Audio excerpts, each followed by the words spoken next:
Mọ́mì mi sọ pé àwọn ò ní fi daddy mi sílẹ̀ pẹ̀lú bó ṣe bá mi sùn tó. Èmi daddy ẹ̀ bá ẹ sùn. Wọ́n bá mi sùn tẹ́ pé mo lóyún mo tún ṣẹ́yìn fún mọ́mì mi dẹ̀ sọ pé àwọn ò ní fi wọ́n sílẹ̀. Nǹkan tó sọ ni pé daddy ẹ̀ ń bá ẹ ní àjọṣepọ̀. Mọ́mì ẹ dẹ̀ mọ̀. Wọ́n tún sọ pé àwọn ò ní fi ọkọ àwọn sílẹ̀. Daddy ṣé mọ́mì ẹ kọ́ ló bí ẹ ni? Mọ́mì mi tó bí mi wọ́n sọ pé àwọn ò ní kọ daddy mi torí pé daddy mi dẹ̀ ń bá mi sùn. Mo dẹ̀ tún ṣẹ́yìn fún wọn again. Okay, báwo ló ṣẹlẹ̀? Ṣùgbọ́n bí ẹ kò ní bàjẹ́ àǹkárá rẹ̀ káàbọ̀ àǹkárá òde ẹ̀ ń tá a bá sí ẹgbẹ́ ọjọ́ mẹ́ta. Ẹ káàbọ̀ sílẹ̀ tó gbọ́dọ̀ tẹ́lẹ̀ ẹ̀ ṣe. Ó lè wá ṣe ohun àǹkọ́ dúró kọ ẹ wò ó. Ètò tí mo wá fún yìí ó ṣe mí bákan honestly speaking. I can't lie to you guys. Mi ò mọ bó ṣe máa ṣe mí but ọmọ tí mo gbé wá yìí mi ò mọ bí mo ṣe fẹ́ bẹ̀rẹ̀. Mo fẹ́ kẹ́ ẹ fi etí ara yín gbọ́ kẹ́ ẹ dẹ̀ fi ojú ara yín rí mi. Gbogbo lónìí kan bó sílé wa. Báwo kọ́kọ́ tó ṣe ó fẹ́ mọ̀. Dádì mi máa gbé mi síta. Olùṣọ́ ni dádì mi. Ó tó sọ̀rọ̀ tán. Mi fẹ́ kó dárúkọ dádì ẹ̀, mi fẹ́ kó dárúkọ mọ́mì, mi fẹ́ kó dárúkọ àdúgbò yìí, mi fẹ́ kó dárúkọ wọ̀gọ̀gọ̀. Àbúrò kan àwọn ẹ̀gbẹ́ àbí àbúrò ẹ̀. Ṣé o lẹ́gbọ̀n? Ṣé wọ́n dà kọ́ bí? Bẹ́ẹ̀ni, mi nà kọ́ bí. Ok, mi fẹ́ kó dárúkọ anything nípa àwọn ilé pé àwọn èèyàn máa trace wọn láti get in. Ó ṣe. Dádì mi ọmọ máa olùṣọ́ ni dádì mi o. Olùṣọ́ dádì mi ní church. Báwo ló ṣe wá ṣẹlẹ̀? Ọmọ máa gbé mi síta lórí pé àwọn fẹ́ ṣe ẹmọ. Olùṣọ́ ni wọ́n máa ní àwọn fẹ́ ṣiṣẹ́ agbára àwọn iṣẹ́ yẹn, àwọn iṣẹ́ àánú, àwọn iṣẹ́ ìbùjókòó. Ìgbà tí mo ṣe wá 15 years wọ́n ti máa bá mi sùn. Ok, kí ni mo tó máa sọ fún ẹ tó máa gbé síta? Wọ́n máa sọ pé kí n má dàbí obìnrin tó wà nínú ilé yẹn o. Obìnrin tó wà nínú yẹn. Bẹ́ẹ̀ ni ìyẹn tó jẹ́ mọ́mì mi. Ok. Wọ́n máa ṣe yàrá fèmí nìkan kí n máa sùn. Wọ́n dẹ̀ máa bá mi sùn níbẹ̀. Wọ́n máa ní kí gbogbo èèyàn kúrò láyìíká nìkan fẹ́ ṣiṣẹ́ agbára fún mi. Torí ọmọ alágbára ni mí, wọ́n dẹ̀ ń bá mi sùn. Wọ́n máa mú mi lọ sí àwọn ìṣọ́ oríṣi ẹ̀wù.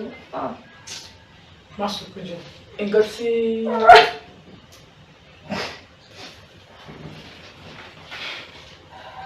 stop crying. Má sunkún mọ́. Má sunkún mọ́. Nǹkan tí mo kàn fi bèrè lórí pé nígbà tí dáàdi ẹ̀ sọ fún mi pé mọ́mì ẹ̀ kọ́ ló bí ẹ̀. Sorry. Nígbà tí dáàdi ẹ̀ máa pè mọ́mì ẹ̀ fún ẹ ní woman yẹn. Ní tó bèrè lọ́wọ́ dáàdi ẹ̀ pé why tí wọ́n fi pè mọ́mì ẹ̀ fún ẹ ní woman yẹn. I asked ìgbà tí mo pé 15 years old. Oh, kí ló wá sọ? Wọ́n fi yé mi pé mọ́mì mi ti kú. Sọ̀rọ̀ sókè díẹ̀, kí wọ́n sọ? Wọ́n sọ pé mọ́mì mi ti kú. Mọ́mì ẹ̀ ti kú. Ẹ má sọ fún anybody. Wọ́n gbé lọ síwájú pẹpẹ fún ọmọ búra kí n sọ fún anybody. So I moved with the flow like that. I lost my mom already. Okay, ló ṣe ní pé ohun rí àti mọ́mì ẹ̀ bákan láì mọ̀ pé àwọn ni wọ́n bí ẹ gangan. Ẹ báwo ni o ṣe wá mọ̀ pé mọ́mì ẹ̀ gangan nìyẹn? Because wọ́n ti blackmail ẹ̀, wọ́n ti brainwash ẹ̀ pé mọ́mì ẹ̀ ti kú o lè ti believe. Báwo ló ṣe wá mọ̀ pé mọ́mì ẹ̀ ò kú o pé mọ́mì ẹ̀ gangan nìyẹn? Èmi àti wọn mi wá bẹ̀rẹ̀ sí máa ní iṣu mi rẹ̀. Ẹ̀mọ̀ wọ́n ti rẹ̀ sọ fún mi pé ọ̀kẹ́ ṣe àwọn ọkọ lọ́bí mi. So èmi àti wọn máa ní iṣu mi rẹ̀. Wọ́n wá sọ ọ̀kan níjọ kan wọ́n sọ fún mi pé ṣì bẹ́ẹ̀ ń ṣàkọlẹ̀ bí mi. Ká tó máa sọ̀rọ̀ ẹ lọ, ìyẹn ara lé. Ọjọ́ ọmọ tí mo bú àyàwó kékeré ni. Àmọ́ o, kò ń ṣe minor o. Ọmọ tó mélòó ni ẹ? Mo wà ní ṣe 19 years birthday mi. O ti pé 19 years báyìí. Ìgbà tí mo pé 19 years mo wá fi kúrò nílé. Ok, bí àgbàdo lọ pé 19 years ni wọ́n bá ẹ ṣe oyún. Bẹ́ẹ̀ni. Ok, ló fi wá kúrò nílé. Bẹ́ẹ̀ni. Ok, ṣé ojú àpàdà sílé báyìí? Rárá. Ìbò ló wà wà báyìí? Mo wà ní ọ̀dọ̀ ọ̀rẹ́ mi. Ọ̀dọ̀ ọ̀rẹ́ ẹ̀. O ti ṣe wáyẹ̀kì. Bẹ́ẹ̀ni. O ti ṣe wáyẹ̀kì. Bẹ́ẹ̀ni. Ọlọ́run sponsor education mi. Tẹ́lẹ̀ dádì mi nítorí dádì mi like mi gan-an. Like everybody mọ̀ pé wọ́n like mi. Mo fẹ́ kọ jump náà ní gbogbo nǹkan tó ṣẹlẹ̀ But nígbà tí wọ́n pè é pé mọ́mì ẹ̀ ti kú, ní tó kọ́ máa bẹ lájọṣepọ̀, báwo ló yẹ ṣe pẹ̀lú? Ní alẹ́ ni wọ́n kọ́ sọ àti bàtà ti ṣe night prayer tó mo sọ fún pé olùṣọ́ ni dádì mi. So a máa ń ṣe morning and night prayer. Bàtà wá ṣe night prayer tó. Wọ́n wá sọ fún àwọn àbúrò mi gbogbo wọn ní pé kọ́ má bọ́ta wọn ní pé kí everybody ní yàrá. Àwọn sọ fún mi náà pé kọ́ má bọ́ta wọn pé wọ́n fẹ́ ṣiṣẹ́ fún mi. Ẹ̀dẹ̀ mọ ọ̀run olùṣọ́ yẹn. So wọ́n fẹ́ kí kíní ẹ̀ kó lọ sórí ẹlòmíì. So everybody were very conscious. So anybody bọ́ta. Alẹ́ ẹjọ́ yẹn wọ́n bá mi sùn.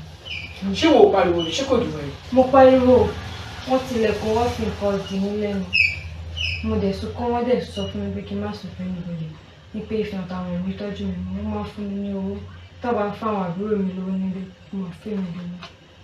Ní kò má sọ ní pé tó bá sọ fẹ́ nìkankan àwọn ènìyàn tọ́jú ẹ mọ́. Bẹ́ẹ̀ni mọ́mì mi dẹ̀ ti kú, wọ́n ti rí sọ fún mi pé mọ́mì mi ti kú. Kò dẹ̀ ní pé òun lẹ́nu tó lè sọ fún mọ́. Bẹ́ẹ̀ni. Báwo ló ṣe wá mọ̀ pé mọ́mì ẹ̀ kú pé mọ́mì yẹn ni mọ́mì ẹ̀? Ìgbà tí ọ̀rọ̀ ṣẹlẹ̀ náà ni tí mo lóyún wọ́n wá sọ fún mọ́mì wa sọ níjọ́ tí mo béèrè lọ mọ́mì mi pé ṣe bẹ́ẹ̀ wọn kọ́ lọ bí mi. Wọ́n sọ pé ṣé mo ní ìyá mi ní pé àwọn lọ bí mi. Ọ̀rọ̀ wá di.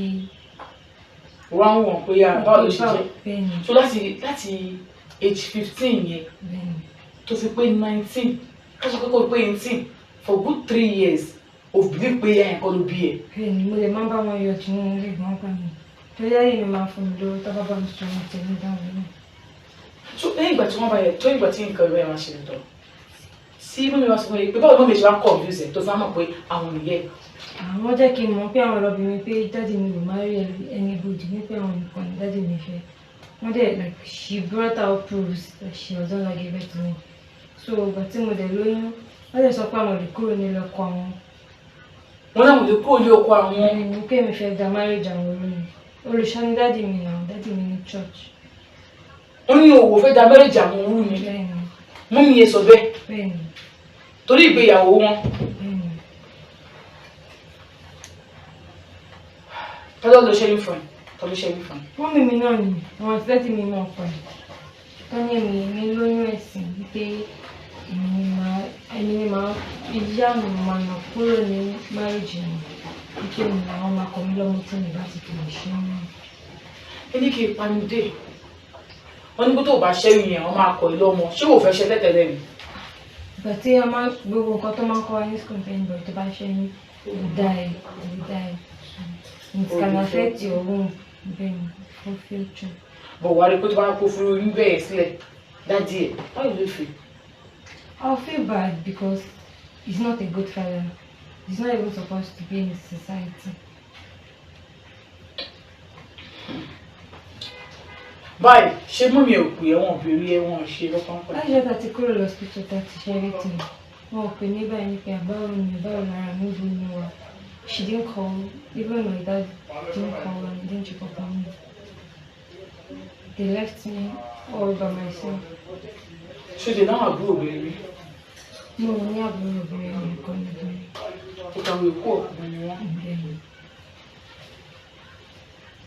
Ṣé o ní bí àwọn family mọ́mí ẹ̀ family dájú ló lè sọ fún?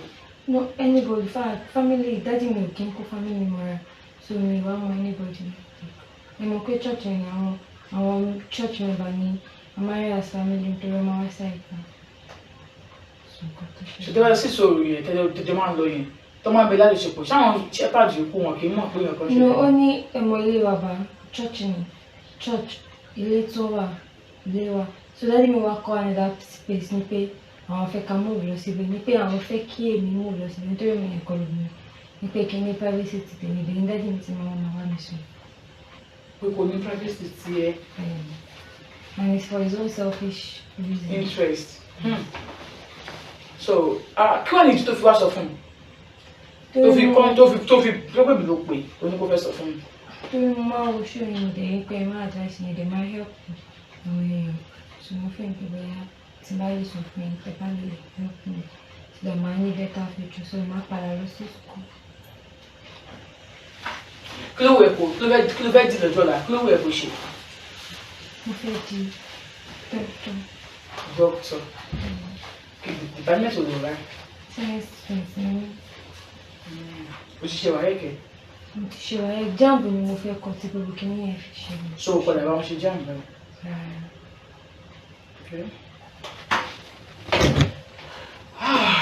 Ẹ wo ẹ̀yin tí ó gbẹ̀lú tó ń lẹ̀ tó ṣe ṣe rí ọ̀pọ̀ níbi tá a bá dé ju ìlú kan fún ṣé ibi ìlú ilé ìlú láti mú o òkété lè ti fẹ́ bó ń rò ó jẹ́ pé ìyàn àbí àmọ́ tẹ̀ ń wo àná ẹ máa understand bó ṣe sọ fún yín tó tẹ̀ kí fojú wọn ilé kan èmi ò sì ẹni máa wo program tí ẹ máa wo program tí wọ́n tó fojú wọn báyìí tó fi wọn báyìí you still be saying irọ́ ni kíníkan so I'm not interested in what you think àwọn tó jẹ́ real fan mi they know that mi kì í bá wọn rira tí ò lọ́mọ nínú ṣé o ever think maybe you fit press charges against your dad. No, at the moment I don't want to. Like, I just want to go to school and have a better future.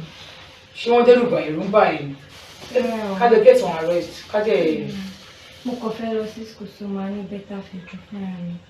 So I will not just be like a waste. As far as I'm concerned, èmi tí n bá sọ pé mo máa ràn yín lọ́wọ́ irọ́ ni mo pa. Bí a bí mo ṣe wà yìí, máa hàjẹ́ mọ́ bùkátà mi, máa gbé wó.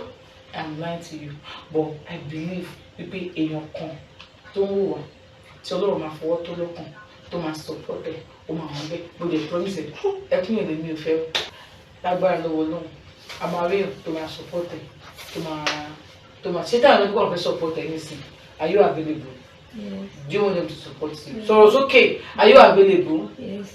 Ṣé mo force ẹ wá sọ lé níta ni? No. Ṣé mo disturb ẹ wá sọ ni? No. Rí o ṣe rí ilé ayé mo kàn máa ń wò pé ayé ti dúró pé ọmọ ìkéré and she has been through a lot. Ara àwọn ọmọ tó pé ó kéré jùlọ tó ṣì wà ń bẹ báyìí tí wọ́n ti bọ̀ kúrò ní oko ẹrú yìí o. Bẹ́ẹ̀ ni ẹ̀yin obìnrin kọ́ máa sọ pé ẹ fi fọkàn yín sílẹ̀ ẹ fi fọkàn yín sílẹ̀ ẹ máa rí nǹkan báyìí. I don't want to be a single mother. Ojú àwọn single mother rí níta. No problem, it's your choice. Ìwọ tó bá ní story kan tàbí kejì tó fẹ́ share pẹ̀lú mi. Kọ sí mi ní iléeṣẹ́ Ògbẹ̀nután TV lórí nọ́mbà tí mo fẹ́ pè yìí 07038010978 lẹ́ẹ̀kan sí 07038010978 Ògbẹ̀nután straight but truth.